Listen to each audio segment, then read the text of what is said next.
Hello दोस्तों, स्वागत है आप सभी का हमारे यूट्यूब चैनल टॉपर्स मार्कशीट में। आज हम लोग पढ़ेंगे चैप्टर ग्लोबलाइजेशन।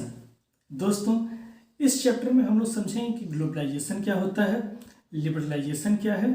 इसके साथ साथ हम लोग जानेंगे कि मल्टीनेशनल कंपनीज क्या होती हैं। तो आइए शुरुआत करते हैं आज के सेशन की।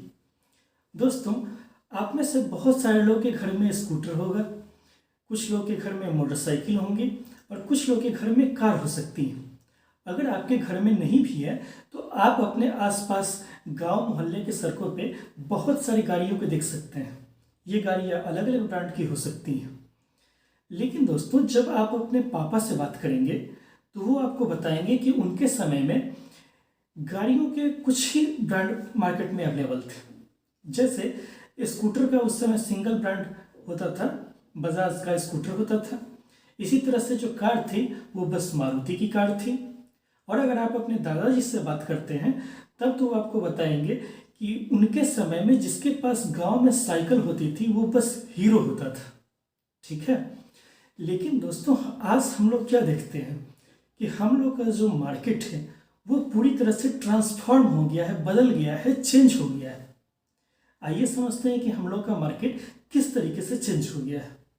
दोस्तों, आज हम लोग जब बाज़ार जाते हैं कोई भी सामान लाने के लिए तो हमारे पास ब्रांड्स कई ब्रांड्स अवेलेबल होते हैं किसी भी सामान के लिए। जैसे अगर आपको मोबाइल लेना है तो आपके पास कई ब्रांड अवेलेबल हैं। अगर आपको गाड़ी लेनी है फोर व्हीलर तो आपके पास कौन कौन से ब्रांड अवेलेबल हो सकते हैं। आप टाटा की कार ले सकते हैं, टोयोटा के बारे में सोच सकते हैं, मारुति कंपनी के बारे में सोच सकते हैं। इसी तरह से आप टीवी लेने जाते हैं या फिर कपड़े लेने जाते हैं तो भी आपके पास एक से ज़्यादा ब्रांड्स अवेलेबल हैं मार्केट में। तो आप क्या देख रहे हैं कि आपके दादाजी के समय की तुलना में या फिर आपके पिताजी के समय की तुलना में आज का मार्केट बिल्कुल चेंज हो गया है। आज मार्केट में न केवल बहुत सारे ब्रांड्स अवेलेबल हैं, लोगों के पास, कंज्यूमर्स के पास एक से ज़्यादा चॉइसेस अवेलेबल हैं, बल्कि लोकल कंपनीज के साथ साथ फॉरेन कंपनीज भी आपके सामने उपलब्ध है। ठीक है। जैसे आप मोबाइल की देखते हैं कि बहुत सारी चाइनीज़ कंपनी है, ओप्पो है, वीवो है। इसी तरह से टीवी के मामले में भी हो सकता है, ठीक है, कपड़ों के मामले में भी हो सकता है। तो दोस्तों, आप देख रहे हैं कि मार्केट बिल्कुल ट्रांसफॉर्म हो गया है। लेकिन आपके दिमाग में एक क्वेश्चन यहाँ पे आएगा कि मार्केट का ये ट्रांसफॉर्मेशन क्या अचानक से हो गया है या फिर इसके पीछे कोई सोची समझी प्लानिंग है। तो आइए इस बात को समझते हैं। दोस्तों, हम लोग फिर से पुराने समय में वापस चलते हैं, अपने पिताजी या दादाजी के समय में। उस समय लोगों की लाइफ बेहद सिंपल हुआ करती थी। लोगों की ज़रूरतें बहुत सीमित थी।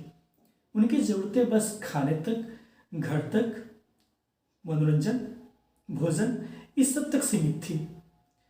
इसके साथ साथ क्या था दोस्तों कि उस समय की आबादी भी बहुत कम थी। लोगों का जो जीवन था, उनके जीवन में सादा जीवन, उच्च विचार यानी सिंपल लिविंग, हाई थिंकिंग उनके जीवन का मोटो हुआ करता था। आज की तरह नहीं था कि वो दिखावे का जीवन जीते थे। आज तो क्या होता है कि अगर आपके पड़ोसी कोई गाड़ी खरीद के ले आए तो आप उनको दिखाने के लिए उनसे बड़ी गाड़ी खरीदने की कल्पना करते हैं। अगर आपका कोई फ्रेंड कोई अच्छे ब्रांड का मोबाइल ले लेता है तो आप बस हमेशा ये इमेजिन करते रहते हो कि हम लोग के पास एप्पल का फ़ोन आ जाए जल्द से जल्द। तो हम लोग क्या देखते हैं कि आज हम लोगों की जो लाइफ है, आज की लाइफ से पहले की लाइफ बहुत ईजियर हुआ करती थी। दोस्तों, जब पहले की लाइफ ईजियर हुआ करती थी, उस समय के लोगों की ज़रूरतें सीमित थी, तो उस समय हमारे देश में जो लोकल कंपनीज थी, लोकल फैक्ट्रीज थी, उनसे जो प्रोडक्शन होता था उस प्रोडक्शन से ही देश के लोगों की ज़रूरतें पूरी हो जाया करती थी। जैसे लोकल कंपनीज क्या हो सकती हैं भारत के मामले में जब हम लोग देखेंगे तो ऐसी कंपनीज जो भारत के अंदर अपना प्रोडक्शन करती है, इंडिया के अंदर अपना प्रोडक्शन करती है और इनका सामान भी बस इंडिया के अंदर ही बिकता है। ऐसे कंपनी को हम कह सकते हैं कि लोकल कंपनी। या फिर हो सकता है कि आपके गांव या शहर मोहल्ले में कोई आटे की चक्की हो जिसके प्रोडक्ट का पहुंच बस आपके गांव शहर मोहल्ले तक हो। तो आप कह सकते हैं कि इस मामले में वो आटे की चक्की आपके गांव या शहर के लिए एक लोकल आटा चक्की है। इसी तरह से लोकल कंपनी भी हो सकती है। तो उस समय लोगों की ज़रूरतें बहुत कम थी, हमारे देश का पॉपुलेशन भी बहुत कम था।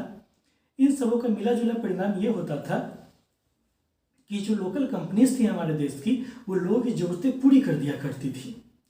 लेकिन जब इसको हम आज के समय में कंपेरिजन करके देखते हैं तो पूरा मामला बदला हुआ लगता है। ठीक है दोस्तों, पुराने समय में ऐसा नहीं था कि व्यापार नहीं होता था, व्यापार उस समय भी होता था। आपको तो पता होगा कि अंग्रेज जब भारत आए थे तो वो व्यापार के उद्देश्य से ही आए थे।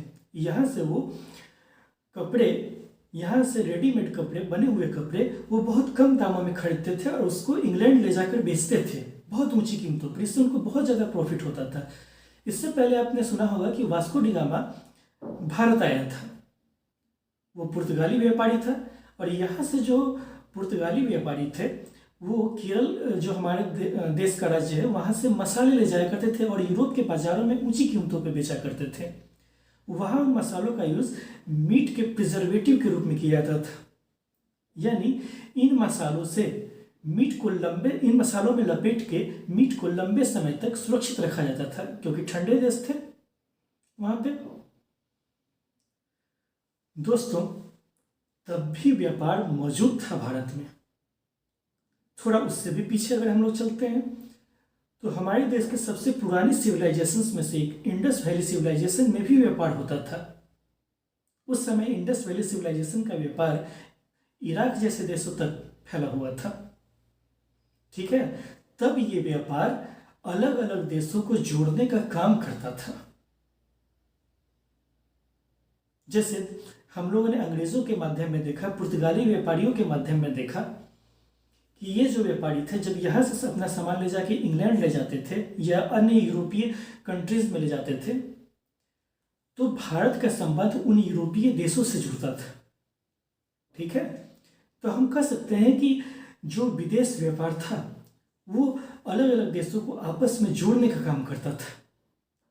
ठीक है, लेकिन दोस्तों आज के समय पर जब हम फिर से वापस आते हैं तो हम अपने मार्केट को पूरा बदला हुआ पाते हैं। हमारे मार्केट में मल्टीपल ब्रांड्स अवेलेबल हैं, लोकल कंपनीज के साथ साथ बहुत सारी फॉरेन कंपनीज मार्केट में मौजूद हैं। ठीक है, तो दोस्तों ऐसा कैसे हो गया? क्योंकि आज हमारी ज़रूरत भी बदल गई है, हमारी पॉपुलेशन भी इंक्रीज हो गई है, हम लोगों को हर चीज़ में चॉइस चाहिए, एक से ज़्यादा चॉइस होते हैं तो हम लोग बहुत खुश होते हैं। और दोस्तों इसके साथ साथ एक प्रॉब्लम और थी। कल्पना कीजिए कि हमारे देश में बस एक या दो लोकल कंपनी ही थी पहले, और इन्हीं दोनों कंपनी के ऊपर बर्डन था कि पूरे देश की ज़रूरतों को पूरा करे।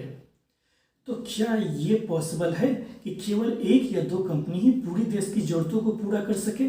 संभव ही नहीं है, क्योंकि हमारे देश की आबादी बहुत ज़्यादा है। इसके साथ साथ ये भी तो होगा ना कि अगर एक ही कंपनी के ऊपर सारे सामान के प्रोडक्शन का बर्डन हो, या फिर हम इसको शब्द बदल के ऐसे बोलें कि एक ही कंपनी, मान लेते हैं सर्फ की एक कंपनी है जो पूरे भारत के लिए डिटर्जेंट पाउडर का प्रोडक्शन करती है। ठीक है, और ये कंपनी क्या कर रही है कि अपने प्रोडक्ट को पूरे भारत में बेच रही है। लेकिन इस मामले में डिटर्जेंट पाउडर का प्रोडक्शन करने वाली ये एकमात्र कंपनी है, इसीलिए हम कह सकते हैं कि यहाँ इस कंपनी की मोनोपोली चलेगी। आप पूछेंगे मोनोपोली का क्या मतलब है? यानी इस कंपनी का एकाधिकार होगा मार्केट में। ये कंपनी जिस तरीके से अपना प्रोडक्ट चाहेगी, जिस कीमत पर अपना प्रोडक्ट चाहेगी, उस कीमत पर बेचेगी। लोग इसका प्रोडक्ट खरीदना मजबूरी होगी, क्योंकि लोगों के पास दूसरा कोई ऑप्शन मौजूद ही नहीं है, लोगों के पास कोई दूसरा चॉइस ही नहीं है। तो लोगों की मजबूरी हुई ना कि सिर्फ इसी कंपनी से खरीदना। ठीक है, इसके साथ साथ ये कंपनी चाहे अच्छा प्रोडक्ट बनाए या घटिया प्रोडक्ट बनाए, फिर भी लोगों को खरीदना ही पड़ेगा। लेकिन आप क्या देखते हैं कि जैसे ही आज के समय में फिर आप आज के समय से कंपेरिजन करते हैं तो आप देखते हैं कि हमारे सामने बहुत सारी कंपनीज अवेलेबल है, फॉरेन कंपनीज भी है लोकल कंपनी के साथ साथ, तो ये कंपनियां हमको एक चॉइस अवेलेबल कराती हैं। किसी भी कंपनी की मोनोपोली नहीं है मार्केट में। अब आपको किसी एक ब्रांड का सामान पसंद नहीं आ सकता है तो आप खट से दूसरे ब्रांड के पास जा सकते हैं। किसी एक का प्राइस पसंद नहीं आता है तो आप दूसरे के पास जा सकते हैं। ठीक है, तो दोस्तों इस तरीके से ये मेगा कंपनीज काम करती हैं। ये बहुत बड़ी बड़ी कंपनियां हैं जिनका व्यापार दुनिया के एक से अधिक देशों में फैला हुआ है। आपको जान के आश्चर्य होगा कि इन कंपनियों के पास बहुत सारा पैसा होता है। इनके पास नई टेक्नोलॉजी भी है, इनके पास बहुत सारे रिसोर्सेज होते हैं और इस पैसे की बदौलत, इन रिसोर्सेज के बदौलत, इन टेक्नोलॉजीज के बदौलत ये दुनिया के बहुत सारे देशों में, अलग अलग देशों में अपना व्यापार फैलाती हैं। ठीक है, तो दोस्तों आज के वीडियो में हम लोग इतना ही सीखेंगे। आइए हम लोग इससे पहले की वीडियो को समाप्त करते हैं, जल्दी से समराइज करते हैं कि हम लोगों ने क्या सीखा है।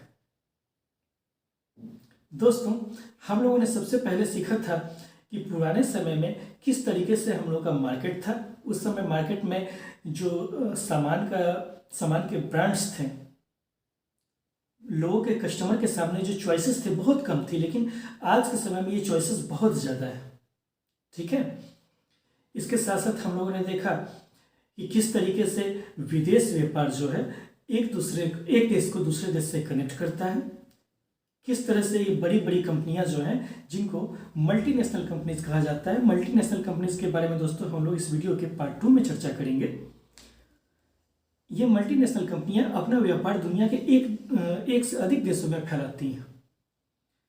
तो दोस्तों आज की वीडियो में इतना ही। इस वीडियो को हम लोग यहीं पर समाप्त कर रहे हैं। हमारे साथ आप जुड़े रहिए। तब तक के लिए धन्यवाद। Thank you.